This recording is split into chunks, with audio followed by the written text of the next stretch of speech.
Selamat datang di nanti malam di mana kisah yang seharusnya tidak pernah diceritakan justru akan kamu dengar saat lampu kamar sudah dimatikan. Di sini kita tidak membahas dongeng, bukan cerita karangan, tapi kejadian nyata yang dialami mereka yang pernah bersinggungan dengan dunia gelap. Dunia yang jarang kita lihat, tapi selalu melihat kita. Setiap daerah punya misterinya sendiri. Ada yang menyembunyikan perjanjian kotor, ada yang menyimpan ritual terlarang, dan ada yang menyimpan rahasia di tubuh orang mati.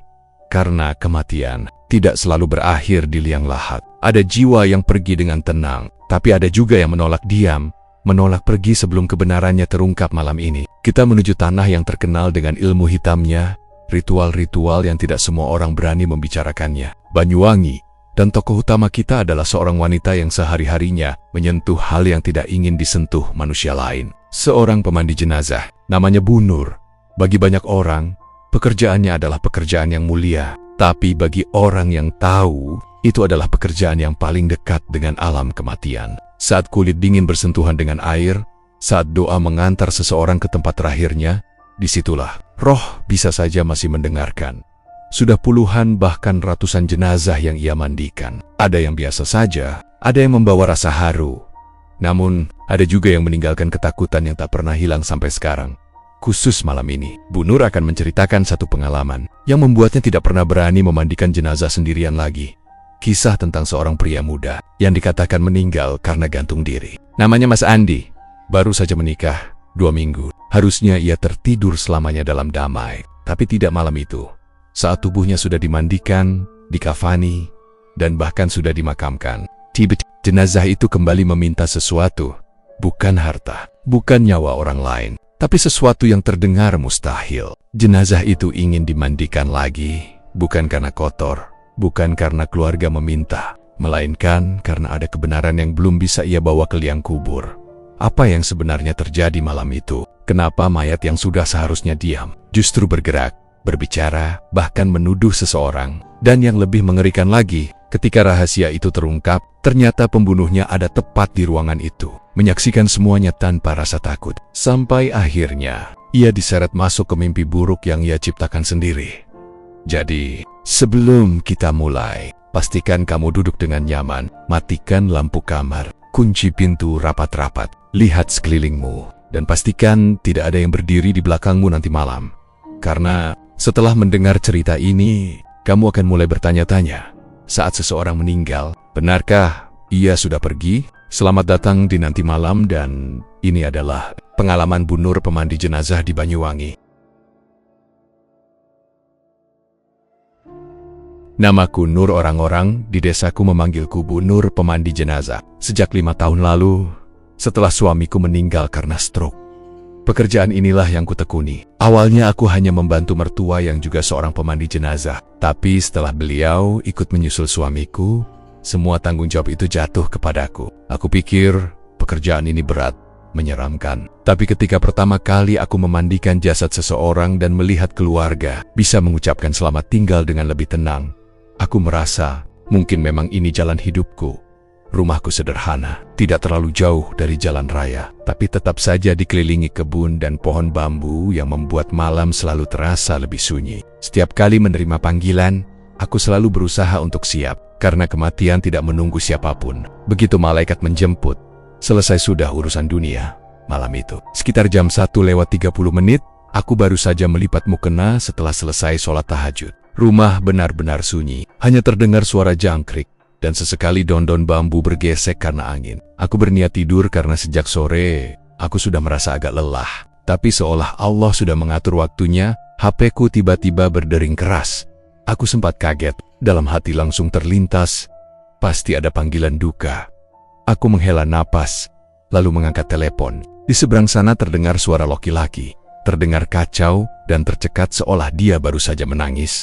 "Bu, mboten nopangi kalau malam-malam gini. Tolong Bu, ada warga kami meninggal gantung diri. Bisa Bu Nur kesini sekarang?" Aku terdiam beberapa detik. Saat kata gantung diri disebut, entah kenapa bulu kudukku langsung berdiri. Aku sudah pernah menangani jenazah gantung diri sebelumnya, tapi rasanya tetap saja berbeda. Jenis kematian seperti itu membawa aura yang berat dan menyedihkan. Biasanya tubuh mereka sangat kaku, sulit digerakkan, dan seringkali aku harus menguatkan hati berkali-kali. Insya Allah, saya berangkat sebentar lagi ya. Pak, jawabku pelan.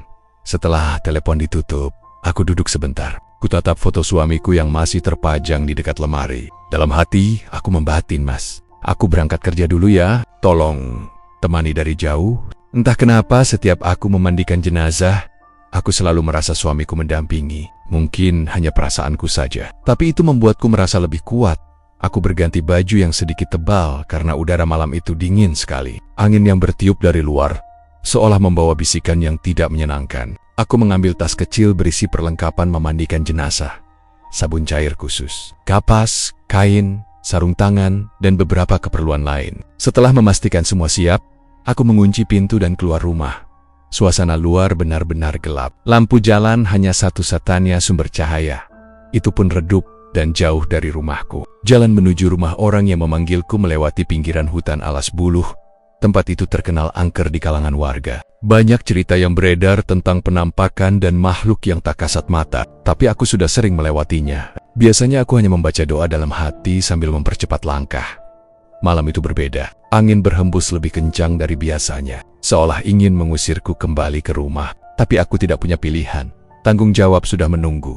Sesampainya aku di sana, rumah itu dipenuhi orang. Beberapa bapak terlihat mondar-mondar gelisah. Para ibu menangis, memeluk satu sama lain. Aroma dupa dan bunga Kamboja tercium sangat kuat. Aku semakin yakin, ini bukan kematian yang tenang.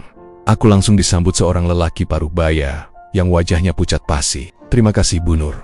Terima kasih. Maaf mengganggu malam-malam begini. Aku hanya menggeleng pelan. Sudah kewajiban saya, Pak. Di mana jenazahnya? Dia menunjuk ke sebuah ruangan paling ujung. Langkahku terasa berat mendekat ke sana. Dalam hati, aku terus berdoa agar Allah memberiku kekuatan. Ketika aku masuk, aku melihat seorang pemuda sudah terbujur di lantai, ditutupi kain putih.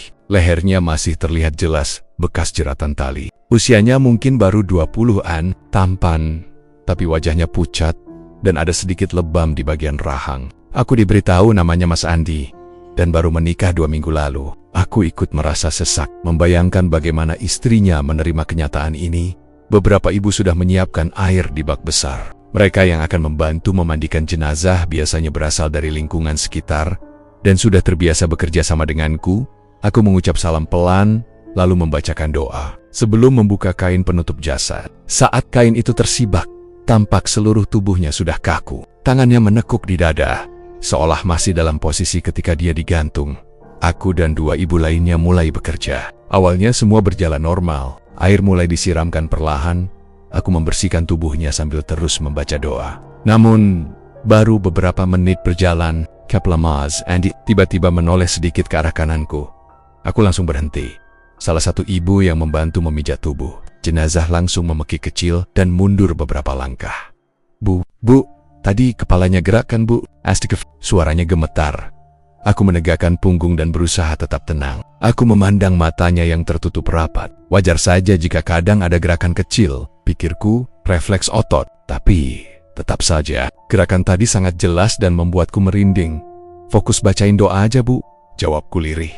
Padahal, jujur hatiku baru saja melompat ke tenggorokan. Kami lanjutkan memandikan. Tapi semakin lama aku menyentuh tubuhnya, aku mulai merasa sesuatu yang tidak beres. Biasanya ketika jenazah sudah beberapa jam meninggal, tubuh akan terasa dingin dan kaku. Yang ini benar, dingin, tapi kaku, tubuhnya tidak normal. Kakinya terasa berat, seperti menahan sesuatu. Dan aku merasa aneh. Tangan Mas Andi kadang bergerak sangat pelan, seperti orang menggeliat saat tidur. Aku mencoba tidak terlalu menghiraukan, walaupun rasa takut mulai menelusup kuat. Salah satu ibu yang membantu berbisik ke telingaku, Bu, iki piye tu? Aku merinding kabeh. Bu, ini gimana? Aku merinding semua. Aku menarik napas panjang. Tetap tenang, Bu. Kita harus selesaikan tugas ini. Kasihan keluarganya. Tapi kalimat yang keluar dari mulut terus terdengar getar. Aku tidak bisa membohongi diriku. Aku takut sekali. Kemudian hal yang lebih membuat bulu kuduku berdiri terjadi. Saat aku sedang memijat bagian bahu jenazah, untuk melonggarkan ototnya, rasanya seperti aku memijat tubuh orang hidup. Ada perlawanan dari ototnya, seolah tubuh itu masih memiliki tenaga. Berkali-kali aku menguatkan doa di hati, membaca ayat kursi pelan, berharap tidak ada kejadian lebih menakutkan. Namun harapanku sirna seketika saat aku hendak membersihkan bagian punggungnya. Aku meminta ibu yang lain membantuku memiringkan tubuh Mas Andi. Baru saja tubuh itu bergerak, tiba-tiba tangan jenazah terangkat sedikit dan jatuh kembali. Ibu-ibu langsung menjauh sambil menutup mulut menahan teriakan. Beberapa bahkan langsung menangis. Aku sendiri terpaku, tanganku gemetar hebat. Aku ingin mundur, tapi kakiku seolah menancap di lantai. Aku tidak bisa bergerak dalam hitungan detik. Seluruh ruangan berubah begitu senyap. Hanya terdengar isakan pelan dari salah satu ibu yang sudah tidak kuat menahan ketakutan.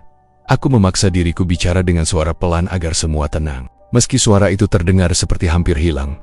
Tidak apa-apa. Kadang jenazah memang begitu, hanya sisa-sisa syaraf. Padahal itu bohong. Aku belum pernah melihat jenazah bergerak sebanyak ini. Aku melanjutkan tugas dengan hati yang penuh rasa cemas. Setiap sentuhan yang kulakukan terasa seperti membuka pintu yang tak seharusnya kubuka. Aku terus berdoa dalam hati agar ini cepat selesai dan roh Mas Andi mau pergi dengan tenang. Ketika kami masuk ke tahap membasuh kepala, aku merapikan rambut Mas Andi yang masih basah. Tanganku sedikit bergetar saat menyentuh kulit kepala di bawah rambut yang hitam dan tebal. Tiba-tiba, kelopak matanya bergetar. Songget, tapi jelas, aku langsung menarik tanganku. Jantungku rasanya berhenti sesaat. Aku menatap wajahnya, mencoba meyakinkan diri bahwa aku hanya lelah dan salah lihat. Tapi ibu yang berdiri di sebelahku juga melihatnya. Wajahnya pucat pasi. Bu, jenenge kok ngono to, Bu? Astagfirullah. Aku ora kuat, katanya sambil mundur beberapa langkah lagi. Aku tidak menjawab. Aku hanya menunduk, sebisa mungkin tetap fokus membaca doa. Namun, saat aku hendak membasuh bagian rahang, sudut bibir Mas Andi seperti bergerak sangat halus, seolah ada kata yang ingin keluar dari tenggorokannya.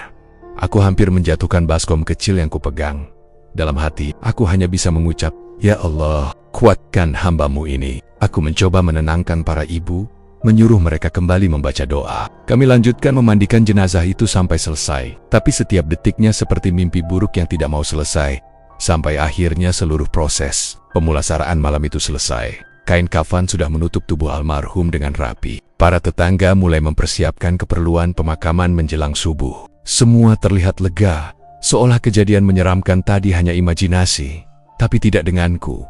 Saat aku keluar dari ruangan itu, aku sempat menoleh ke belakang. Kain kafan yang menutupi wajah Mas Andi tampak bergerak sangat pelan. Seperti ada sesuatu di baliknya yang masih hidup. Aku langsung menutup tirai ruangan dan bergegas keluar. Aku butuh udara. Aku duduk sebentar di teras, menatap gelapnya malam yang mulai tertelan cahaya subuh. Tubuhku lemas. Tangan yang tadi memandikan jenazah masih terasa dingin sampai ke tulang. Dalam hati aku terus bertanya-tanya, apa yang sebenarnya terjadi pada Mas Andi? Kenapa tubuhnya masih bereaksi seperti itu? Dan yang paling membuat dada ini terasa berat, apakah arwahnya benar-benar pergi? Atau masih bertahan di tubuh itu? Aku tidak tahu. Tapi malam itu, aku yakin satu hal. Cerita ini belum selesai. Aku pikir setelah memandikan Mas Andi, semuanya akan selesai. Tapi ternyata, kejadian yang paling membuat semua orang terdiam, justru terjadi saat kami memasuki tahap mengafani. Biasanya, setelah tubuh dibersihkan dan diminyaki, jenazah akan dibebat rapat dengan kain kafan putih. Semua dilakukan dengan hati-hati, agar tubuh tidak terbuka lagi saat akan dimakamkan. Namun, malam itu, setiap gerakan kecil terasa seperti memancing sesuatu yang tak kasat mata. Kami mulai menghamparkan kain kafan di lantai. Dua ibu yang tadi membantuku memandikan masih terlihat gemetaran, tapi akhirnya kembali masuk untuk membantu. Aku meletakkan tubuh Mas Andi pelen-pelen di atas kain. Ketika kami mulai meluruskan tangannya, tangan itu justru menekuk kembali seperti ingin meraih sesuatu. Aku berkali-kali menarik napas dalam-dalam, mencoba tetap tenang di depan orang-orang. "Ingebo, lurus eyo, benayem," ucap salah satu ibu dengan suara terputus-putus, mencoba tegar walau jelas wajahnya pucat. Aku memegang tangan jenazah itu lebih kuat, meluruskannya perlahan sambil terus membaca doa. Tanganku dingin, tapi kulit Mas Andi terasa bukan seperti mayat pada umumnya. Masih ada kekenyalan. Itu yang membuatku gelisah, apalagi tadi ia bergerak berkali-kali saat dimandikan. Di kepalaku terus muncul pertanyaan yang menakutkan. Apa dia benar-benar sudah mati? Kami mulai membalut tubuhnya dari ujung kaki. Setiap lilitan kain kafan terasa seperti menahan sesuatu yang tidak ingin pergi. Sampai akhirnya ketika kami sampai pada bagian dada, hal yang tidak masuk akal terjadi. Kain kafan yang tadi putih bersih, tiba-tiba terlihat basah. Tepat di bagian dada sebelah kiri, warnanya merah samar, seperti bekas darah yang merembes dari dalam. Aku berhenti seketika. Semua orang yang ada di ruangan mendekat, terkejut. Salah satu ibu langsung berbisik sambil menutup mulutnya. Astagfirullah, ko aiso ono getihabu. Padahal, sak durungnya bersih. Aku meletakkan tanganku di dada jenazah, membungkuk untuk melihat lebih jelas. Tidak ada luka di situ, tidak ada bekas sayatan, tidak ada apa-apa. Tapi kain itu terus basah, perlahan melebar. Aku memeriksa tubuhnya, membalik sedikit untuk melihat apakah ada robekan kulit. Tidak ditemukan apapun. Semiwanya, seharusnya tidak ada darah lagi. Karena saat proses memandikan tadi, tubuhnya sudah benar-benar dibersihkan. Beberapa bapak di luar ruangan mulai ikut masuk karena mendengar suasana makin tegang. Bisikan-bisikan mulai terdengar dari berbagai arah. Jang-genjengan dia belum meninggal. Beneran? Atau rohnya belum diterima bumi? Wajahnya kok sudah pucat kayak lama mati, tapi darahnya kok masih keluar. Aku mengibaskan tangan pelan meminta semua diam. Aku tidak mau kepanikan bertambah. Dalam hati aku tetap mencari logika. Mungkin darah yang tersisa di paru-paru keluar karena posisi tubuh yang berubah? Ya, mungkin saja seperti itu. Aku memaksakan diri percaya. Aku menyuruh ibu-ibu mengambil kafan cadangan. Kami melapisi kembali bagian dada yang basah tadi dengan kain baru, agar tetap suci saat dikubur. Namun saat kain kedua ditempelkan, ternyata kain itu juga ikut basah. Tidak terlalu banyak, tapi cukup membuat semua kembali saling menatap dengan panik. Aku menarik kepala, menatap wajah Mas Andi. Dalam keteduhan wajah mayat itu, aku melihat sesuatu yang mengganggu. Matanya tampak sedikit bengkak, seperti orang yang menangis sangat lama sebelum mati. Ada kesedihan yang tidak biasa. Ada rasa marah yang seolah masih terkunci di dalam tubuhnya. Aku tiba-tiba merasa, mungkin dia tidak ingin mati. Atau lebih tepatnya, dia tidak menerima kematian itu. Aku mengambil minyak kasturi yang tadi sudah disiapkan, mengoleskannya di sekitar dada Mas Andi, sambil berharap aromanya membuat suasana lebih menenangkan. Tapi justru ada perasaan lain yang muncul. Aroma itu seperti mendadak semakin menyengat, bercampur dengan bau anyir yang pelen-pelen muncul dari tubuhnya. Bau yang tidak seharusnya ada jika jenazah baru meninggal beberapa jam. Aku menelan ludah. Aku harus tetap profesional. Kami akhirnya menutup tubuhnya dengan sadari, menggulung dan mengikat semua bagian sesuai aturan. Setiap ikatan yang kami buat seperti mengunci rasa cemas dalam tubuh kami sendiri. Setelah selesai, aku memberi isyarat bahwa jenazah siap untuk dimakamkan. Jam menunjukkan hampir jam 4:10. Ayat-ayat suci semakin sering dibaca. Wajah keluarga yang memandangi tubuh itu terlihat makin berat, seperti sesuatu berusaha mereka sembunyikan. Istrinya, gadis muda yang baru menikah 2 minggu lalu, hanya duduk memeluk lutut di sudut ruangan. Rambutnya berantakan, wajahnya bengkak karena menangis, tapi ada sesuatu yang aneh darinya. Ia sama sekali tidak berani menoleh ke arah jenazah. Pandangannya kosong, seperti ketakutan pada yang tidak terlihat. Sesekali dia gumamkan pelan, hampir hanya terdengar oleh dirinya sendiri, "Aku ora salah, aku ora salah, aku ora ngelakoni opo-opo. Aku tidak salah, aku tidak melakukan apapun." Orang-orang mengira itu adalah ekspresi duka seorang istri. Tapi kata-kata itu menancap seperti duri di hatiku. Terkesan seperti pembelaan diri dari sesuatu yang tidak dia ingin mengakui. Pemakaman akhirnya dilakukan. Selepas azan subuh berkumandang, langit masih gelap kebiruan, angin pagi menusuk dingin. Suara takbir dan doa mengiringi perjalanan jenazah ke kuburan desa. Aku ikut berjalan di belakang, bersama beberapa ibu yang tadi membantuku. Sebelum masuk gerbang makam, aku sempat menoleh ke arah rumah duka. Lampu teras masih menyala redup, memberikan bayangan panjang di tanah. Saat jenazah diturunkan ke liang lahat, aku memalingkan wajah ke arah istrinya. Dia menunduk dalam-dalam. Tidak ada tangisan, tidak satupun air mata keluar. Padahal suaminya baru mati tragis. Perasaan aneh semakin kuat dalam hatiku. Para lelaki menutup liang lahat dengan tanah pelan-pelan. Doa kembali dipanjatkan. Ketika proses selesai, biasanya keluarga merasa lega walau masih bersedih. Tapi kali ini, justru ada rasa takut yang menggantung di udara. Seolah pemakaman itu bukan akhir, tapi awal dari sesuatu yang lebih gelap. Aku menunggu sampai semua selesai baru aku pamit pulang. Di perjalanan, aku berusaha menenangkan diri. Mungkin semua hanya ketakutanku saja. Mungkin terlalu banyak pikiran yang mempengaruhi. Mungkin aku hanya lelah. Tapi hati kecilku menolak. Ada sesuatu yang tidak dapat dijelaskan secara logika. Sampai rumah, aku membuka pintu dalam keadaan benar-benar lemas. Rasanya ingin langsung mandi dan tidur. Tapi sebelum aku sempat melakukan apa-apa, tas kecil tempat peralatan memandikan jenazah terjatuh sendiri ke lantai. Suaranya cukup keras, membuatku terlonjak sedikit. Aku mendekat, memungut tas itu. Tangan kananku yang memegang tas tiba-tiba terasa sangat dingin, seperti memegang es batu. Aku memandang telapak tangan itu. Masih ada sedikit sisa basah dari air yang tadi kupakai. Tapi dinginnya berbeda. Dingin yang membuat tulang seperti dihimpit rasa takut. Aku membuka tas itu untuk memastikan tidak ada yang tertinggal di rumah duka. Semua tampak lengkap, kecuali satu hal. Kain kecil putih yang biasanya kupakai untuk mengusap wajah jenazah ternodai bekas merah samar di salah satu sisinya. Padahal sebelum pulang, tadi semua bersih. Aku ingat betul. Aku yang merapikannya sendiri. Aku memejamkan mata sejenak, berusaha menepis pikiran buruk. Aku merasa seperti membawa sesuatu pulang malam itu. Aku bergegas menuju kamar mandi, mencuci tangan berulang-ulang sambil menatap bayangan diri di cermin. Mata sendiri tampak lebih sangkan, seperti habis disedot ketakutan. Aku baru bisa memejamkan mata ketika kira-kira jam 6:30 pagi. Tubuhku benar-benar kehabisan tenaga. Namun meski mataku terpejam, pikiran ini terus memutar kejadian tadi malam. Diganggu rasa penasaran yang semakin menekan. Apa maksud dari darah yang muncul tiba-tiba itu? Apa benar roh Mas Andi belum meninggalkan tubuhnya? Aku pun tertidur dengan perasaan tidak tenang. Tidurku hanya sebentar. Hanya seperti memejamkan mata beberapa menit. Padahal seharusnya aku sangat lelah. Aku tersentak bangun karena suara seperti seseorang mengetuk lantai di dekat tempat tidurku. Pelan, tapi jelas. Tok tok tok. Aku menahan napas, memaksa diriku untuk tetap diam. Tapi rasa takut membuatku perlahan menoleh. Tidak ada siapa-siapa. Tapi bunyi itu muncul lagi. Tok tok tok. Perasaan dingin menjalar dari ujung kaki naik ke punggungku. Aku mencoba berdiri, tapi rasanya lutut ini lemas. Aku masuk ruang tamu. Semua terlihat normal. Aku kembali meyakinkan diri bahwa aku hanya berhalusinasi karena kelelahan. Aku kembali ke kamar, berbaring lagi, memeluk selimut erat-erat. Perlahan aku kembali tertidur meski masih gelisah. Sampai akhirnya, Shanghai, matahari sudah tinggi ketika seseorang mengetuk pintu rumahku. Aku mengira itu hanya tetangga, atau mungkin keluarga yang ingin mengambil sesuatu yang tertinggal semalam. Tapi ketika aku buka pintu, wajah mereka menunjukkan sesuatu yang berbeda. Kepanikan yang lebih besar daripada semalam.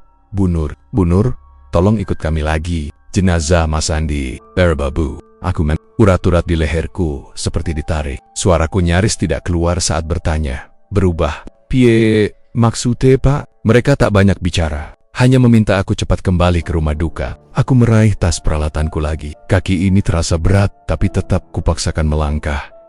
Dan sepanjang perjalanan, perasaan yang tadi masih kutahan tiba-tiba muncul kembali sekuat-kuatnya. Aku tahu, cerita Mas Andi belum berakhir. Aku baru menyadari satu hal yang sangat menakutkan. Pemakaman tadi pagi bukanlah perpisahan, melainkan awal dari sesuatu yang ingin bangkit kembali. Pagi hari itu, aku baru saja hendak merebahkan badan di kasur. Mata rasanya berat sekali kepala pening. Tubuh seperti habis dipakai berkelahi semalaman. Ya wajar. Aku memang belum tidur sama sekali sejak jenazah Mas Andi itu aku urus. Aku kira setelah dimakamkan, selesai sudah tugasku. Aku bisa istirahat, mengambil napas, lalu menenangkan batin yang sempat terguncang oleh hal-hal aneh yang terjadi saat memandikan jenazahnya. Tapi alam rupanya belum mengizinkan aku tidur saat itu. Baru saja selimut kutarik sampai dada, tiba-tiba terdengar suara ketukan di pintu rumahku. Tok, tok, tok. Suara itu tidak terlalu keras, tapi cukup untuk membuat jantungku berhenti berdetak sejenak. Jam dinding menunjukkan jam 7:15 pagi. Biasanya kalau ada orang mengetuk sepagi itu, berarti memang ada keadaan darurat atau kedatangan tamu tak terduga. Aku mengusap wajahku cepat-cepat, berusaha menghilangkan rasa kantuk yang bahkan belum sempat benar-benar datang. Aku berdiri perlahan, kaki terasa berat. Aku sempat menelan ludah sebelum membuka pintu. Ada perasaan aneh yang muncul begitu saja dari lubuk hatiku. Semacam firasat buruk. Saat pintuku buka, aku melihat 4 orang berdiri di depanku. Ayah Mas Andi, ibunya, juga 2 kerabat yang tadi malam ikut menurunkan jenazah dari tali jerat. Wajah mereka pucat, mata sembab karena tidak tidur. Mereka terlihat lebih takut daripada sedih. Aku langsung paham, ada sesuatu yang tidak beres. "Bunur," suara ibu Mas Andi bergetar. Napasnya tersengal seolah habis berlari jauh. "Tolong, ikut kami lagi. Sekarang, tolong." Aku tidak langsung menjawab. Aku menatap wajah mereka satu persatu, berharap ada yang bisa menjelaskan dulu apa yang sebenarnya terjadi. Tapi mereka hanya menangis, geleng-geleng kepala, seperti tidak sanggup mengucapkan apapun lagi.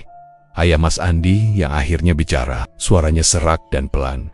"Jenazah Mas Andi, Berubah, Bu. Aku otomatis merinding dari kepala hingga kaki. Semua bulu kudukku berdiri. Kata berubah itu terasa menancap di dadaku. Aku mencoba berpikir logis. Mungkin maksudnya wajah jenazahnya menghitam, atau badannya kaku dan sulit dirapikan, atau mungkin cairan tubuh keluar lagi. Hal-hal seperti itu masih bisa kuterima.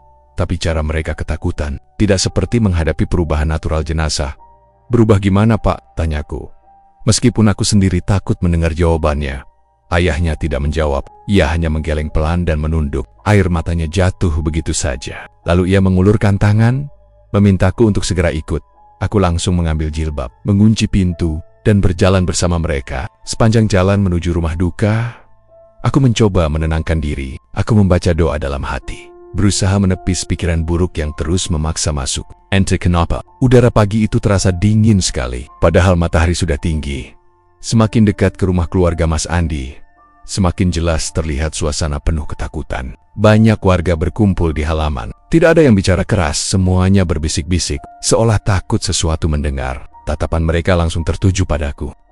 Tapi juga seolah mereka ingin berkata, "Bu Nur, jangan masuk." Tapi kakinya terus melangkah, tetap membawaku masuk ke dalam rumah.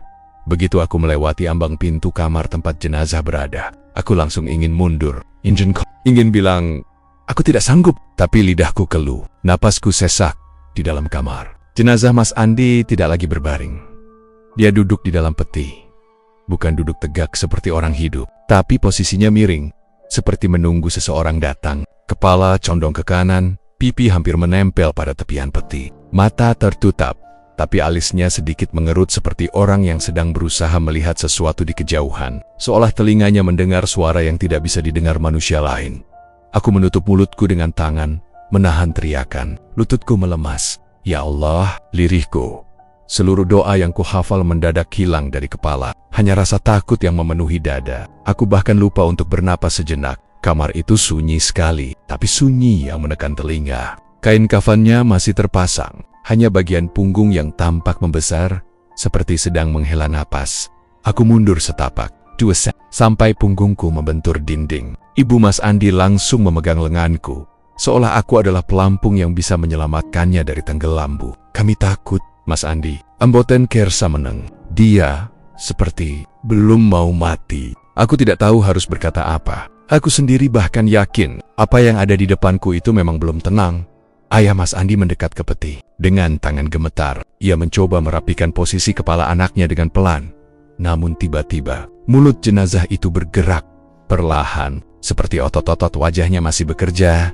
Bibir yang sudah pucat membuka, mengeluarkan suara parau, pelan sekali. Tapi jelas, Bu Nur. Mentiken, aku langsung jatuh terduduk ke lantai. Aku hampir tidak bisa menarik napas. Seluruh tubuhku gemetar hebat. Suara itu bukan suara roh. Bukan suara halus, itu suara manusia yang rusak. Suara tenggorokan yang tidak lagi punya jiwa, tapi masih menuntut. Ibu Mas Andi menjerit dan pingsan seketika. Orang-orang di luar bersorak panik, tapi tetap tidak berani masuk. Aku ingin lari, aku ingin menjerit, aku ingin menghilang dari tempat itu. Namun tubuhku membatu. Aku hanya bisa menatap sosok itu, yang meskipun matanya tertutup, seolah melihat tepat ke arahku. Aku bisa merasakan adanya hubungan aneh di antara kami. Seolah dia tidak memanggil siapapun di ruangan itu, kecuali aku.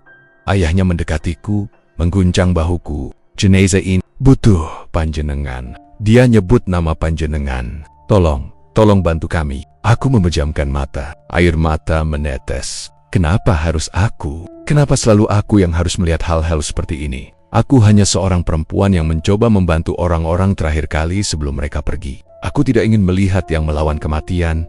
Namun, suara parau itu kembali terdengar. Kepanasan. Panas. Aku membuka mata spontan. Meski lidah terasa kaku, aku memberanikan diri untuk berdiri dan mendekat. Meskipun dalam hati aku berkata, aku tidak kuat. Kupelankan langkah dan berdiri tepat di depan peti. Aroma anyir bercampur wangi bunga Kamboja membuat perutku mual. Aku berusaha mengatur napas. Aku menatap wajahnya lekat-lekat. Mas Andi, suaraku bergetar. Kalau memang kamu butuh dimandikan, aku akan coba bantu. Tapi kamu harus diam. Kamu sudah meninggal. Kamu harus tenang. Aku bicara perlahan. seperti membujuk anak kecil yang tantrum. Tangan ayahnya memegang pundakku, berharap aku bisa menghentikan ketidaknormalan yang sedang terjadi. Namun yang membuatku makin takut adalah ketika aku bicara, dada jenazah itu tampak naik turun pelan. Seolah mendengar ayahnya mengkari-kari kain dan mengatakan, "Kalau Bu Nur sudah siap, kita bisa mandikan lagi sekarang." Aku setengah menoleh. Suara yang keluar dari mulutku sangat pelan. Saya butuh air. Yang bon, orang-orang langsung bergerak cepat. Ember dibawa masuk, air dari sumur diambil, sabun dan kapas disiapkan. Aku menghela napas panjang. Sekarang aku menghadapi hal yang tidak pernah kubayangkan sepanjang hidupku. Aku harus memandikan jenazah yang meminta dimandikan lagi. Dan aku tahu, ini bukan soal kebersihan, ini soal rahasia. Rahasia yang membuatnya tak bisa pergi. Ayahnya menurunkan posisi jenazah pelan-pelan. Tangan Mas Andi kembali menekuk seperti malam sebelumnya. Aku harus memegang bahunya dan mencoba meluruskannya, tapi kali ini ototnya terasa seperti orang yang benar-benar masih hidup. Hangat, berat, jantungku berhenti berdetak sejenak ketika ujung jarinya menyentuh lenganku. Dingin, tapi bisa menggenggam. Hanya sebentar. Tapi aku yakin, itu bukan halusinasi. Aku berusaha fokus. Aku membacakan doa lagi, dan mulai membersihkan tubuhnya perlahan. Tapi setiap kali air menyentuh kulitnya, wajahnya mengerut seperti menahan sesuatu. Aku panas. Bu Nur, panas. Suara itu keluar lagi. Aku hampir menjerit. Bibirku gemetar. Aku tidak tahu harus bagaimana. Aku tidak tahu harus berbuat apa. Aku hanya bisa lanjutkan dan berharap semuanya selesai setelah ini. Namun firasatku berkata, ini baru permulaan. Semakin aku menyiram tubuhnya, semakin aku merasa ada sesuatu yang jahat menyelimuti ruangan itu. Cahaya matahari yang masuk dari jendela terasa redup. Udara semakin dingin. Bahkan suara orang-orang di luar seperti menghilang sepenuhnya. Hanya ada aku, jenazah ini, dan permintaan mengerikan yang berulang. Aku lagi. Setiap tetes air yang jatuh ke lantai seperti pukulan yang mengetuk nuraniku. Berusaha mengingatkan bahwa kematian Mas Andi bukan kematian biasa. Ada sesuatu di balik gantung dirinya. Sesuatu yang membuat ia tak diterima alam. Seseorang berbisik di belakangku. "Bu, jangan berhenti." Aku mengangguk pelan. Meski dalam hati aku menangis ketakutan, tanganku terus bergerak. Meski tubuhku ingin lari, dan di tengah rasa takut itu, aku sadar satu hal. Mas Andi bukan sekadar ingin dimandikan. Dia ingin bicara. Dia ingin mengungkapkan sesuatu. Dan untuk alasan yang belum aku mengerti, ia memilih aku sebagai orang yang harus mendengarnya. Aku tidak tahu apa yang akan terjadi selanjutnya, tapi aku yakin APA Punit akan mengubah semua tentang hidupku dan kematian. Ternyata tidak selalu berakhir di liang kubur. Aku melihat lagi wajah Mas Andi yang kini terbaring di balai bambu itu. Orang-orang sudah menutup kembali pintu dan jendela agar tetangga lain tidak melihat. Mereka takut berita ini menyebar dan makin bikin geger. Hanya ada aku, ayahnya, ibunya yang masih pingsan di kursi, serta dua kerabat yang tadi malam ikut memindahkan jenazah. Aku menghela napas dalam-dalam, menatap ember-ember air yang sudah disiapkan. Tanganku gemetar, tapi aku paksakan berhenti. Aku tidak boleh terlihat takut, meskipun seluruh hatiku berteriak ingin lari. Bismillah, gumamku. Aku meletakkan kedua tanganku di bahu Mas Andi, mencoba menenangkan. Bodinya empuk, hangat, seperti orang yang baru saja tertidur. Padahal baru beberapa jam lalu, saat pertama kali aku memandikan, tubuhnya dingin kaku. Seharusnya sebagai pemandi jenazah aku sudah terbiasa. Tapi ini hangatnya jenazah itu justru mengingatkanku bahwa kematian ini tidak normal. Aku memulai ritualnya dengan menyiramkan air pelan-pelan. Setiap air menyentuh kulitnya, aku berdoa dalam hati, "Ya Allah, APA Pon ini, lindungi aku." Ayahnya ikut membaca ayat-ayat pendek dengan suara bergetar. Kerabatnya memegangi kain yang menutup sebagian tubuh agar aurat tidak terlihat. Semula semua berjalan tenang. Namun saat tanganku mengusap bagian belakang kepalanya, aku tertegun.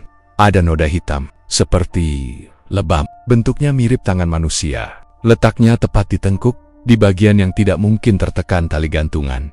Aku mengernyit, mengusap lebih keras. Tapi noda itu tidak hilang, malah semakin jelas. Seolah ada 5 jari yang menekan kuat dari belakang, dan jejaknya tertinggal di kulit. Ya Allah, ini tanda. Apa? Gumamku. Ayahnya langsung mendekat setelah melihat wajahku berubah. "Kok? Kenapa, Bu?" Tanyanya panik. Aku ingin menjawab, tapi sebelum sempat bicara apa-apa, tiba-tiba terdengar suara teriakan melengking dari belakangku. "Bu!" Matanya Matanya melek. Aku langsung menoleh. Kerabat yang membantu memandikan menunjuk wajah Mas Andi. Dengan tangan gemetar, aku mengalihkan pandanganku kembali ke jenazah. Dan benar mata Mas Andi terbuka. Bukan terbuka lebar, tapi hanya sedikit. Cukup untuk menunjukkan bola matanya bergerak. Dan yang lebih membuatku hampir pingsan adalah ia menatapku, bulat, tajam, seperti memohon agar aku mengerti sesuatu. Aku mundur setapak. Napasku tercekat. Tapi tatapan itu mengikuti gerakan tubuhku. Aku sampai tak berani berkedip. Bibirmu mungkin akan bertanya, kenapa aku tidak lari? Aku juga bertanya hal yang sama pada diriku. Tapi entah kenapa, ada sesuatu dalam tatapan mati itu. Tatapan yang bukan sekadar menakuti. Tatapan yang seolah berkata, tolong aku. Aku menahan napas. Aku berlutut pelan di samping kepala jenazah itu. Suaraku keluar dengan sangat pelan, hampir tanpa suara. Apa yang kamu mau, Mas? Tiba-tiba, mata itu berkedip. Berkedip, bukan refleks mati, itu respon. Aku hampir memekik, tapi suara itu tertahan di tenggorokanku. Kemudian, perlahan sekali, bibirnya bergerak lagi. Jauh lebih jelas dari sebelumnya. Belakang. Aku menatapnya bingung, masih berusaha mencerna kata itu. Belakang. Bu Nur. Belakang. Aku. Akhir kata itu tidak jelas. Suaranya habis seperti angin yang dipaksa keluar dari paru-paru yang tak lagi berfungsi. Tapi aku mengerti satu hal. Mas Andi ingin aku melihat bagian belakang tubuhnya. Aku melirik ayahnya. Puisinya bingung dan ragu. Tapi aku tetap mengikuti intuisi. Aku memberi isyarat agar mereka membantu memiringkan tubuh jenazah. Mereka ragu-ragu, tapi akhirnya mengangguk. Kami memiringkan tubuh Mas Andi perlahan. Dan begitu punggungnya terlihat, aku langsung menutup mulut dan hampir muntah. Ada bekas memar memanjang di punggungnya. Bukan memar gantung diri, tapi bekas pukulan. Banyak, tumpang tindih, berwarna kehitaman pekat. Dan paling parah, di bagian bawah punggung dekat pinggang, ada bekas seperti tumit sepatu yang menekan kuat. Aku berkedip berkali-kali memastikan penglihatanku tidak salah. Tapi, noda itu nyata. Sangat nyata. Aku tahu pasti ini bukan karena tali gantungan. Ayahnya menutup mulutnya, suaranya pecah. Apa maksudnya? Kerabat yang membantu menatapku, wajahnya pucat pasi. Mas Andi, typical dude. Sebelum dia gantung diri, aku tidak menjawab. Aku hanya menatap mata Mas Andi. Dan saat itu, air mata keluar dari sudut matanya. Aku langsung mundur. Lututku lemas. Jenazah menangis. Aku tak sanggup berkata apapun. Ayahnya kini gemetar hebat. Ia mendekap dada, seperti jantungnya mau berhenti. Bu Nur, siapa yang lakukan ini? Sama anak saya? Aku tidak bisa menatap wajahnya. Pertanyaannya membuat dadaku sesak. Aku sendiri belum siap menerima kemungkinan bahwa Mas Andi tidak bunuh diri. Bahwa kematiannya mungkin dipaksa. Tak lama setelah itu, mata jenazah menutup kembali. Nafas yang tak pernah ada itu lenyap. Ia kembali seperti jenazah pada umumnya. Semua orang terdiam. Apa yang harus kita lakukan sekarang? Salah satu kerabat bertanya. Aku menghela napas sangat panjang. Aku sendiri tidak tahu. Tapi tiba-tiba suara lirih kembali keluar dari bibirnya. Hari, A.N. Suara itu tercekat. Kami semua saling pandang. A.N. Ayahnya mencoba menebak. Nama? Seseorang? Aku pasang telinga dekat ke bibir jenazah itu. Aku menahan napas, menunggu kata selanjutnya. Hari, A.N. Suara itu terdengar seperti huruf-huruf yang sulit keluar. Aku mengucapkan pelan-pelan. Hana. Saat aku menyebut nama itu, tubuh Mas Andi bergetar sekilas, lalu bibirnya bergerak lagi. A-N-A-J-A-N.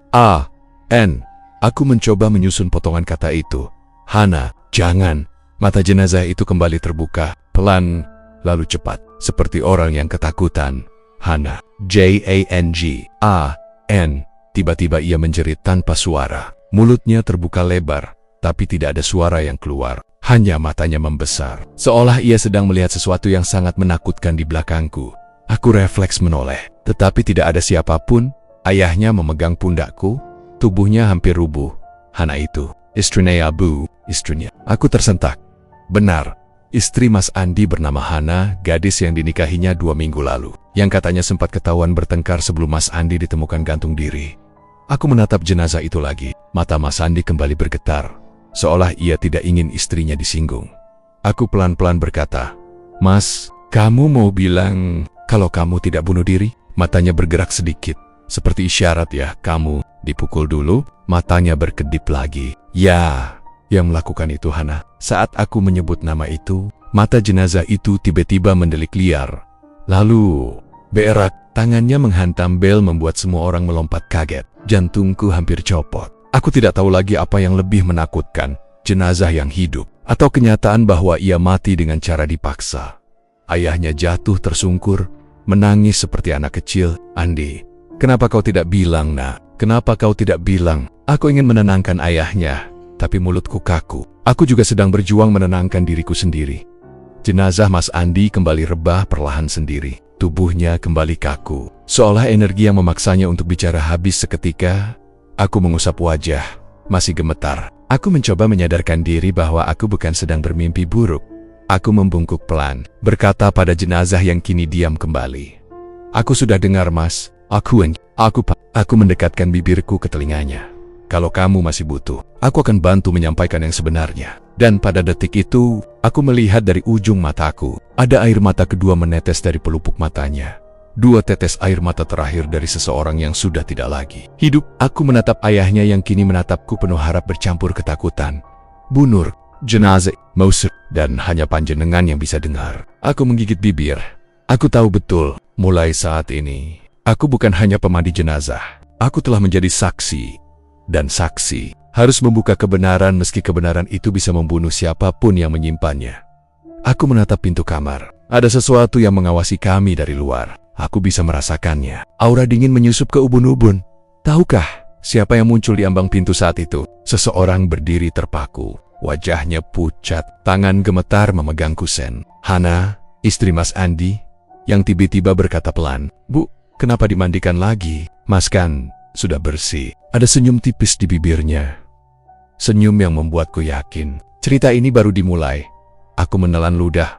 Tubuhku gemetar hebat. Ruangan tempat kami memandikan jenazah tiba-tiba terasa pengap, seolah udara disedot keluar oleh sesuatu yang tak terlihat. Suara tangis lirih, suara seorang perempuan, terdengar semakin jelas di balik bisikan angin. Aku menoleh cepat, tapi tak ada siapa-siapa di sudut ruangan selain istri Mas Andi yang memeluk lutut. Wajahnya pucat namun matanya menatap penuh ketakutan. Atau mungkin penuh rasa bersalah. Ayah Mas Andi berdiri paling dekat denganku. Ia menunduk, tangan kirinya menekan dada sambil menarik nafas berat. Bu Nur, sebenarnya aku mau bilang dari malam tadi, tapi aku takut, katanya. Apa yang sebenarnya terjadi, Pak? Tanyaku dengan suara yang bahkan aku sendiri tidak mengenalinya. Serak, tak stabil. Ia menatap Mas Andi, tubuh yang terbujur namun matanya masih sesekali bergerak, seolah mengikuti percakapan kami. Dia bukan gantung diri karena putus asa. Dia ditemukan istrinya, tapi kondisi kamar berantakan, seperti ada perkelahian atau pertarungan, jawabnya. Aku merasakan bulu kuduku berdiri serempak. Sesuatu yang dingin menjalar di tengkukku.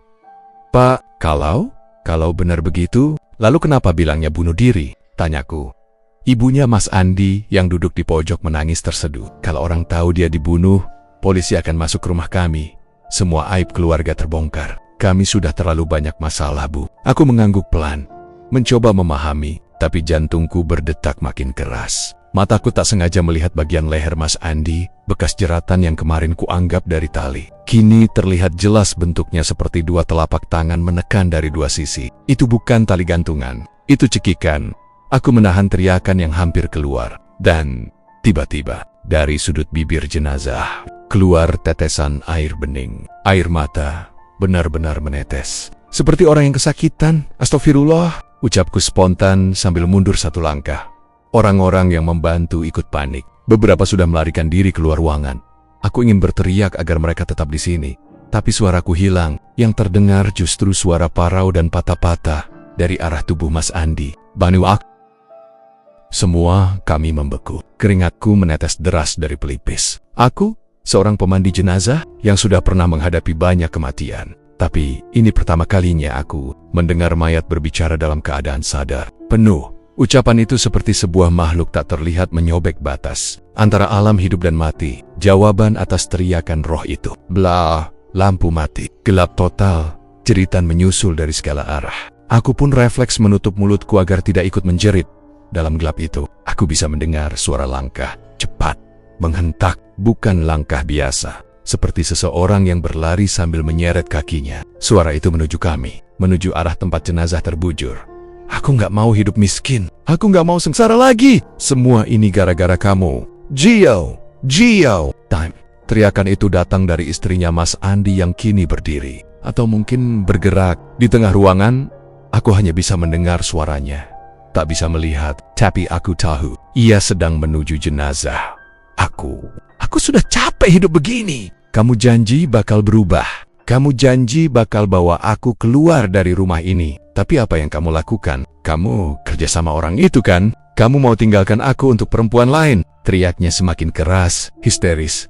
Tolong bukakan lampu. Siapapun, tolong. Bisikku hampir tanpa suara. Dan tiba-tiba, lampu kembali menyala.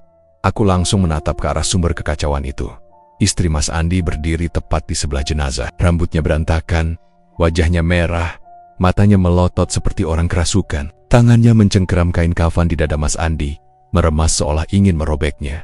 Aku yang seharusnya bahagia. Aku, bukan kamu yang enak mati ninggal aku begini. Teriaknya sambil menarik kain kafan itu begitu keras.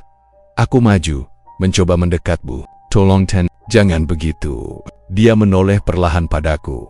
Matanya, bukan mata manusia yang waras. Ada rasa takut, tapi juga kebencian dan kepanikan. Jangan ikut campur, bentaknya. Lalu kepalanya mendongak, menatap langit-langit. Dan terdengar suara lainnya. Suara perempuan dalam tangis, tapi bukan dari dirinya. Seperti suara yang keluar dari udara. Kowe jahat, kamu jahat. Semua orang saling pandang. Ibu Mas Andi jatuh pingsan. Ayahnya berusaha menahan istri anaknya, tetapi ia didorong hingga terjatuh. Istri Mas Andi meracau.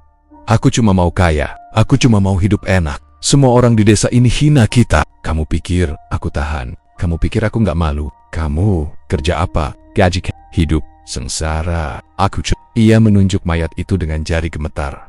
Kamu janji mau ikut ritual itu. Kamu janji mau datang ke alas buluh. Kamu yang nolak. Kamu yang ingkar. Kalau kamu patuhi, kita sudah kaya raya sekarang. Aku gak akan perlu bunuh kamu. Semua napasku berhenti. Dia membunuh suaminya sendiri.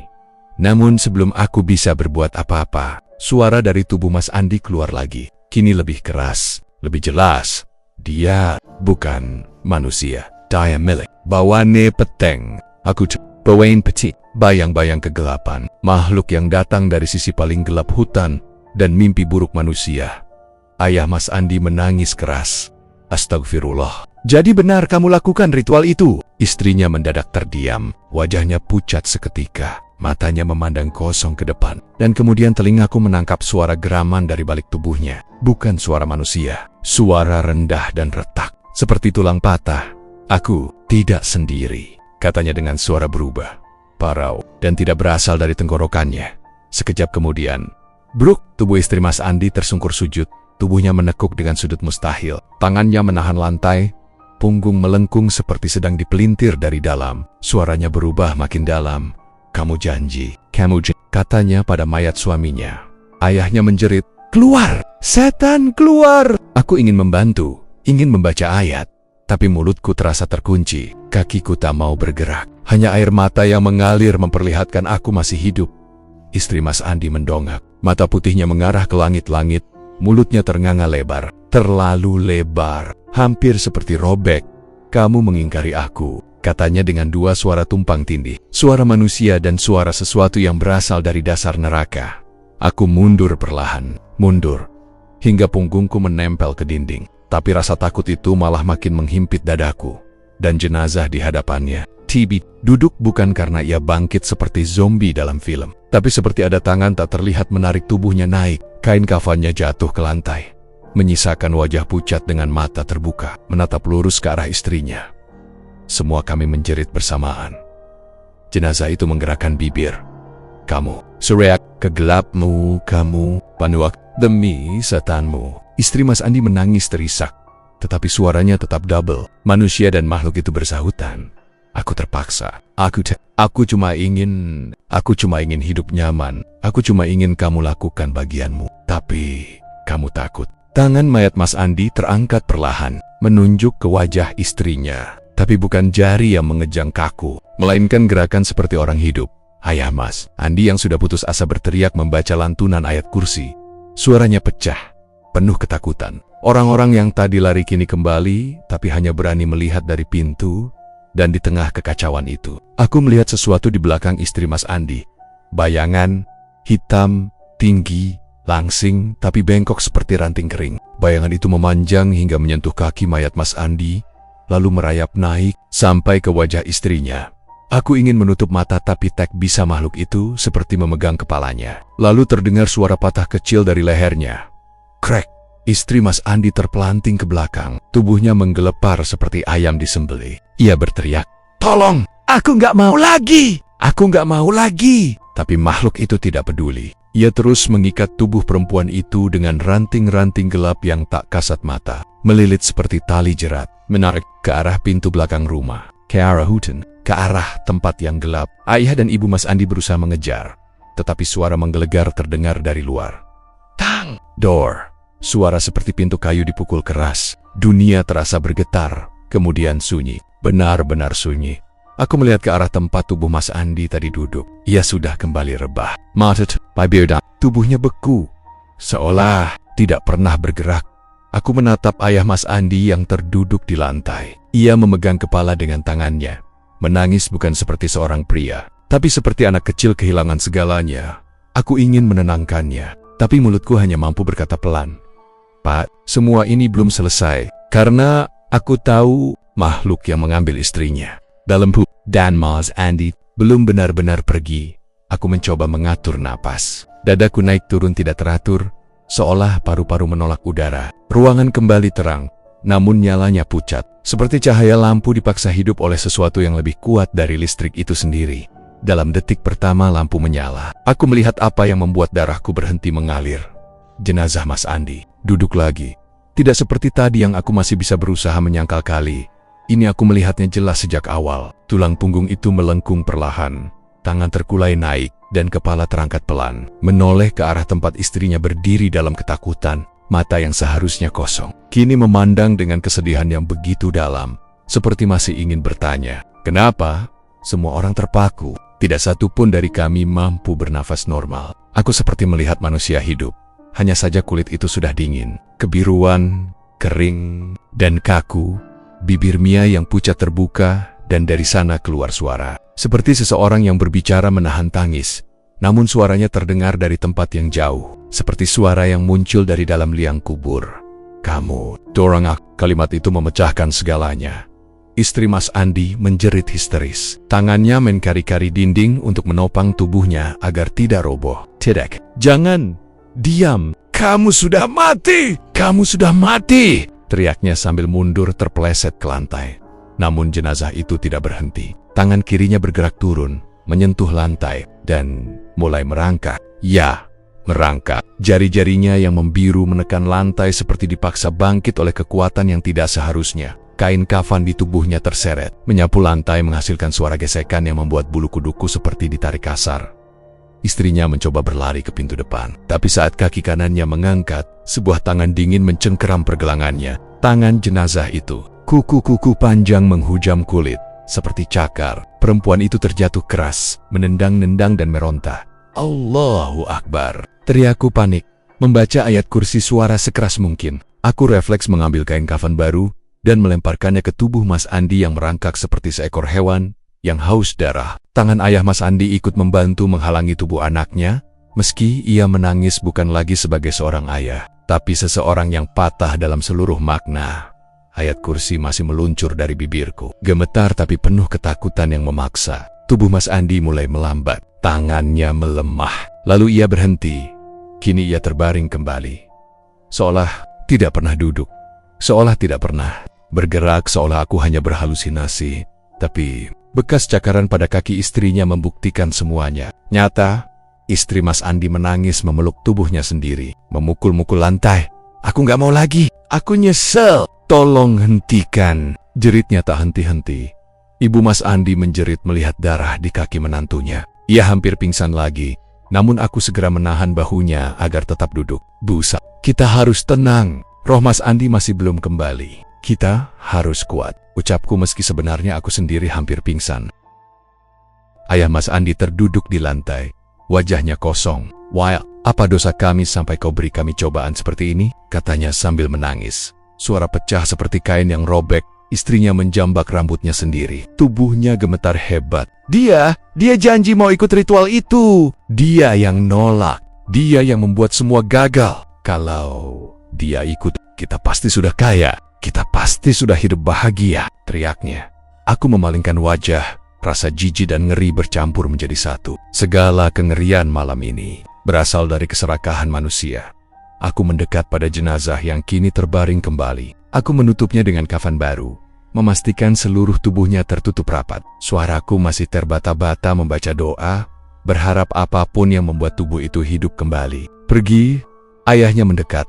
Jemari tuanya mengusap wajah anaknya yang kini benar-benar tampak seperti tidur.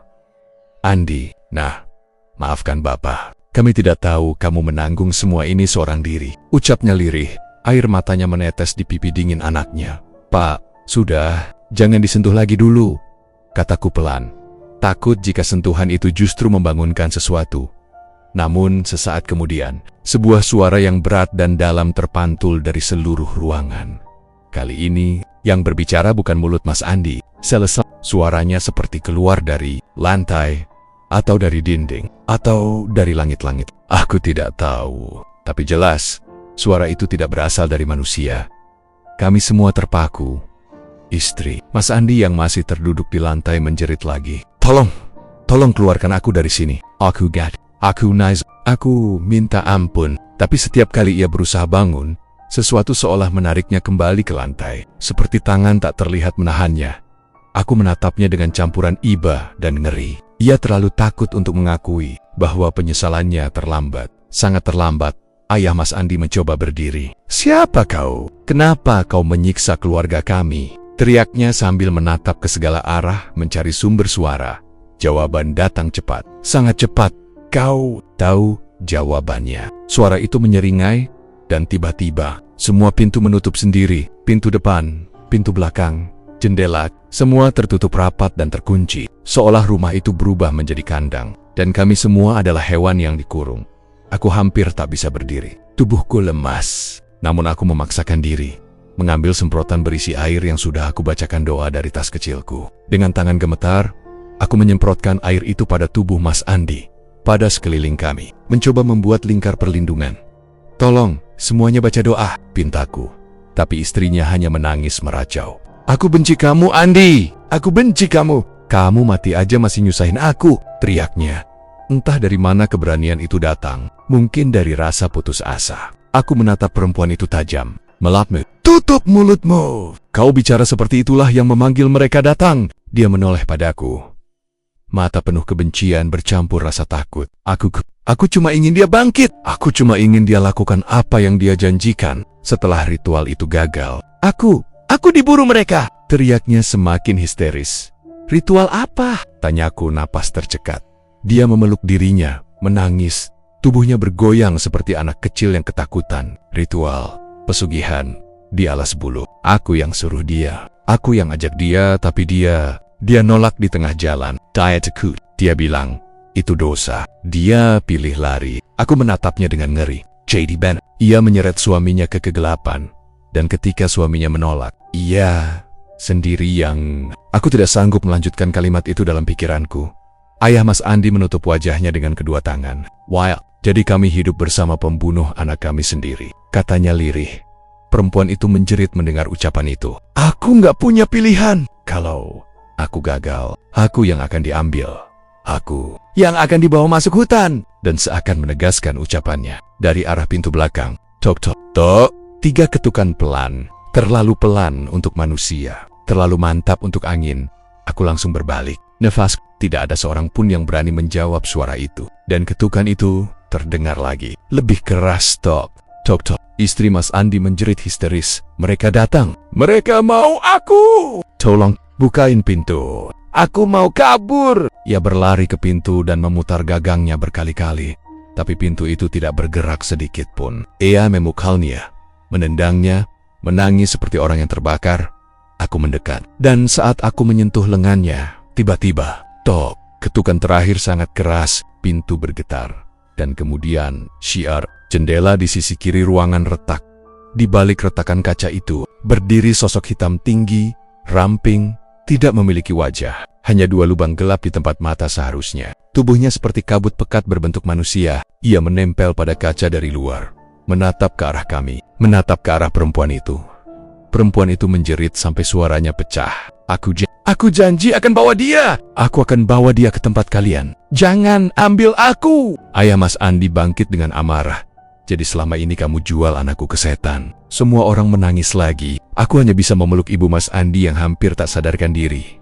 Sosok hitam itu mengangkat satu tangan. Jari-jarinya memanjang seperti ranting kering. Kuku tajam menekan kaca jendela dan retakannya semakin melebar. Kaca hampir pecah. Aku menutup telinga ibu Mas Andi yang menjerit menyebut nama Allah. Aku pun meneriakkan doa sekuat tenaga, memohon perlindungan dari apapun yang mencoba menyeret kami. Istri Mas Andi merangkak ke arah jenazah suaminya. Sambil menangis ia memohon kepada tubuh yang sudah tidak bernyawa itu. Andi, bangun. Tolong selamatkan aku. Aku gak mau masuk hutan itu. Aku takut. Suaranya pecah. Ketakutan yang sesungguhnya. Namun tubuh itu tetap diam. Aku menatap wajah Mas Andi yang tertutup kain kafan dalam hatiku. Aku berdoa, ya Allah, jika hamba ini masih punya urusan, tolong tunjukkan kebenaran. Dan seolah doa itu didengar, kain kafan bagian dada bergerak, pelan, sangat pelan. Lalu terdengar satu tarikan napas panjang dari dalam kafan. Semua mulut terbungkam. Aku tahu, aku akan menyesali permintaanku. Namun aku sudah tidak punya pilihan. Akan ada sesuatu yang bangun lagi. Don kali ini, bukan hanya Mas Andi. Aku masih ingat jelas detik-detik ketika Mas Andi akhirnya dikuburkan kembali. Suara talqin, tanah yang turun satu skop demi satu skop, dan wajah-wajah yang dipenuhi ketakutan. Bukan hanya kesedihan. Semua berharap peristiwa menyeramkan di rumah duka itu adalah yang terakhir. Semua berharap tubuh itu benar-benar tenang dan tak lagi bangkit. Aku pun kembali ke rumah. Tubuh terasa lebih lelah dari biasanya. Jantungku masih belum stabil. Aku seperti baru keluar dari neraka. Tapi aku berpikir, setidaknya semua sudah selesai. Polisi sudah membawa istrinya. Orang yang ternyata mengandung dendam yang tak kusangka. Don Mas Andi, semoga jiwanya benar-benar pergi. Namun ternyata malam itu bukan juga jawaban akhir. Aku terbangun sekitar pukul 3 dini hari karena hal yang sangat sederhana. Bau itu bukan bau busuk. Sebaliknya harum, wangi bunga Kamboja. Wangi yang seringkali identik dengan pemakaman. Wangi yang seharusnya ada di TPU, bukan di kamar tidurku. Aku mencoba menggerakkan tubuh, tapi rasanya berat. Entah karena capek, atau karena rasa takut yang tiba-tiba membatu di tulangku. Kamar masih gelap, hanya ditemani cahaya redup dari lampu kecil di sudut. Saat mataku mulai terbiasa dengan kegelapan, aku melihat sesuatu. Ada sosok berdiri tegak di depan lemari kayuku. Sosok itu diam, tidak bergerak sedikit pun. Tapi aku tahu, ia memandangku. Aku tidak perlu bertanya siapa. Aku tidak perlu memastikan. Aku kenal kain kafan yang menutup tubuhnya. Aku yang membelitkannya dengan tanganku sendiri. Aku yang mengganti kainnya ketika ia kembali duduk setelah istrinya menyebut rahasia gelap itu. Dan sekarang, ia berdiri di kamar tidurku. Mulutku terbuka tapi tidak ada suara yang keluar. Aku mau membaca doa, tapi seakan lidahku terkunci, seperti dilem. Sosok itu akhirnya mendekat selangkah. Suara kain kafannya menyeret lantai. Krok-krok, dengan suara yang tidak lagi berat seperti mayat yang tersiksa, tapi lebih seperti pria biasa. Ia berkata pelan, "Terima kasih, Ibu Nur." Aku gemetar sampai ke tulang sumsum. Tanganku ingin menutup wajah, tapi tubuhku sama sekali tidak mau bergerak. Tapi aku masih harus kembali. Nanti, suaranya terdengar lebih jelas kini. Aku ingin menjerit, ingin lari, ingin mengusir. Tapi semua hanya terjadi dalam kepalaku. Karena ia masih bicara, masih ada satu lagi yang ikut mendorongku. Aku akhirnya berhasil mengeluarkan sedikit suara dari tenggorokan. Serpihan doa yang terputus-putus. Audzubillah. Namun ia hanya menatap, seperti tidak terganggu oleh doa-doa itu. Dan saksi itu, ia mencondongkan tubuhnya lebih dekat ke wajahku. Adalah orang yang ada di rumah Bu Nur. Aku tersentak. Dalam hati langsung terjawab sesuatu yang selama ini tak kuberi perhatian. Butiran memori kecil yang lewat begitu saja di tengah kekacauan saat memandikan jenazah Mas Andi. Ada seseorang yang berdiri terlalu lama di pojok ruangan saat aku memandikan jenazah. Seseorang yang tidak ikut membantu, tidak ikut menangis, tidak melakukan apapun, hanya mengawasi. Orang yang tidak pernah bicara sedikit pun. Aku baru sadar sekarang bahwa saat semua orang fokus pada tubuh Mas Andi, saat ibu-ibu menjerit, saat istrinya histeris, seseorang lain hanya diam penuh amarah yang tersembunyi. Dan Orang itu ada di belakangku. Sosok Mas Andi terus memudar seperti kabut tersapu angin. Namun sebelum hilang sepenuhnya, ia menyampaikan kalimat terakhirnya. Aku akan kembali. Setelah sosok itu lenyap, seluruh tubuhku akhirnya bisa bergerak lagi. Aku langsung meraih sajadah, duduk gemetar sambil membaca doa apapun yang aku bisa. Nafasku tersengal-sengal, air mataku keluar tanpa kusadari. Aku tidak tidur lagi sampai pagi. Dan hari-hari setelah kejadian itu, ternyata mimpi burukku baru dimulai. Setiap jenazah yang aku mandikan, aku merasakan sesuatu, semacam tatapan dari arah belakang. Kadang aku mendengar langkah pelan di luar ruangan. Kadang ada suara berbisik, terlalu lirih untuk dimengerti, tapi cukup untuk membuat darahku beku. Aku pikir itu hanya paranoia. Sampai suatu malam, aku mendapat panggilan memandikan seorang kakek yang meninggal karena serangan jantung. Ruangan itu penuh keluarga yang bersedih. Semua tampak wajar. Tidak ada histeria seperti pada kasus Mas Andi. Namun, ketika aku sedang membersihkan tangan jenazah dan keluarga sedang membaca surah Yasin pelan, aku melihat sesuatu dari sudut mataku. Ada bayangan seseorang berdiri di pojok ruangan, tepat di tempat yang sama ketika aku melihat sosok misterius itu malam kematian Mas Andi. Aku menoleh spontan. Dan tentu saja, tidak ada siapa-siapa, tapi bulu kudukku langsung berdiri. Aku melanjutkan pekerjaan, mencoba menenangkan diri. Namun tiba-tiba, bola mata si jenazah bergerak sedikit. Wah, aku tahu tubuh manusia kadang bereaksi setelah kematian. Tapi ini, aku yakin ia bergerak mengikuti arah pandangku. Aku menunduk, memaksa diri menyelesaikan ritual. Tapi dalam hati terus berdoa, Gusti, tulung. Ojo nganti menowo iki bali maneh. Tolong, jangan sampai kembali lagi. Selesai, keluarga membawa jenazah untuk disyalatkan. Aku duduk sebentar, menenangkan napas. Tiba-tiba seorang ibu mendekatiku. Bu Nur, semalam ada orang yang datang ke rumah kami, katanya sambil terisak. Apa maksud Bu? Tanyaku. Dia hanya berdiri di depan pagar. Lama tidak bicara apa-apa. Waktu kami tanya, dia hanya tersenyum. Suara ibu itu bergetar. Seseorang yang berkafan. Bu Nur, darahku serasa berhenti mengalir. Aku hampir pingsan di tempat. Setelah jenazah itu selesai, aku pulang dengan tremor halus di tangan. Semua terasa salah. Dunia tidak lagi normal bagiku. Aku mulai menyalahkan diri. Mungkin aku seharusnya menolak memandikan Mas Andi waktu itu. Mungkin aku tidak cukup menutup pintu-pintu yang seharusnya tertutup.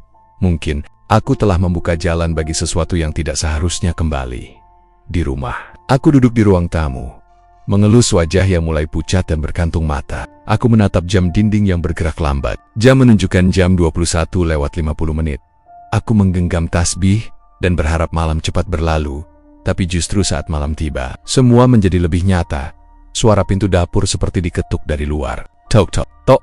Terlalu pelan untuk pencuri, terlalu tidak sabar untuk tamu. Aku mendekat pelan, napasku menahan, ketukan berhenti. Tapi saat aku membalikkan badan, ada bayangan di jendela ruang tamu.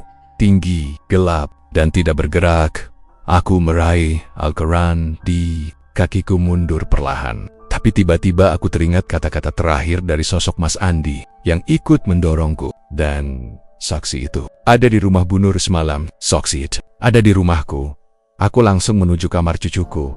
Ia tidur pulas, wajahnya polos. Sama sekali tidak tahu teror yang membayangi neneknya. Aku menangis dalam hati. Jangan sampai yang gelap itu menyentuhnya. Jangan sampai ia tahu kengerian yang selama ini aku simpan. Kembali ke ruang tamu dengan doa yang tak putus. Namun saat sampai di tengah ruangan, aku melihat sesuatu di lantai. Jejak kaki, basah, memanjang dari pintu dapur ke arah tempatku berdiri. Jejak itu bukan jejak kaki manusia yang hidup. Jejak itu tidak memiliki lengkungan. Tidak ada bentuk jari yang jelas. Seperti telapak yang membengkak. Seperti telapak mayat. Aku mundur sampai punggung menabrak dinding. Lampu ruang tamu mulai berkedip-kedip. Aku tahu, aku tidak sendirian. Aku coba teriak memanggil tetangga, tapi tenggorokanku kembali terkunci seperti malam pertama sosok itu datang. Jejak itu berhenti, tepat di depan kakiku. Dari kegelapan, terdengar suara serak dan pelan. Dorong aku. Aku menutup telinga. Aku berusaha menutup mata. Tapi rasa takut memaksa keduanya tetap terbuka. Di ruang itu, angin tiba-tiba berputar seperti pusaran kecil. Tirai menari sendiri. Sosok itu muncul. Kain kafan compang-camping, wajah membiru. Tapi tatapannya marah. Bukan kepada istrinya lagi, melainkan kepadaku, Bu Nur. Aku ingin menjawab, ingin menenangkan, tapi yang keluar hanya isak tanpa suara.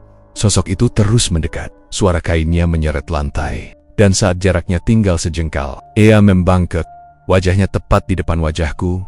Aku masih harus kembali bersama seseorang. Aku menggigil. Apa maksudnya? Siapa yang ia maksud? Ia menyeringai. Bibir kering dan retaknya bergerak membentuk satu nama. Orang itu bukan istrinya, bukan ayahnya, bukan ibu-ibu yang menangis. Orang itu, seseorang yang ada di dekatku setiap hari, yang semalam berada di rumahku, yang selama ini ku percaya, Sisir, yang ikut menyaksikan saat Mas Andi terbunuh. Tiba-tiba angin berhenti, lampu kembali terang, jejak kaki itu menghilang. Sosok Mas Andi pun lenyap seperti sebelum-sebelumnya. Namun malam itu, aku tahu, semua belum selesai. Karena saksi yang dimaksud masih ada di rumah ini. Aku bisa merasakannya saat aku memandikan setiap jenazah, saat aku berjalan melewati lorong rumahku, saat aku mencoba tidur. Ada sepasang mata yang terus memperhatikan. Dan setiap kali aku mencoba mengingat wajahnya di pojok ruangan malam itu, wajah seseorang yang berdiri begitu dekat denganku, aku justru semakin takut untuk mengetahui siapa sebenarnya yang selama ini masih menunggu giliran untuk bangkit.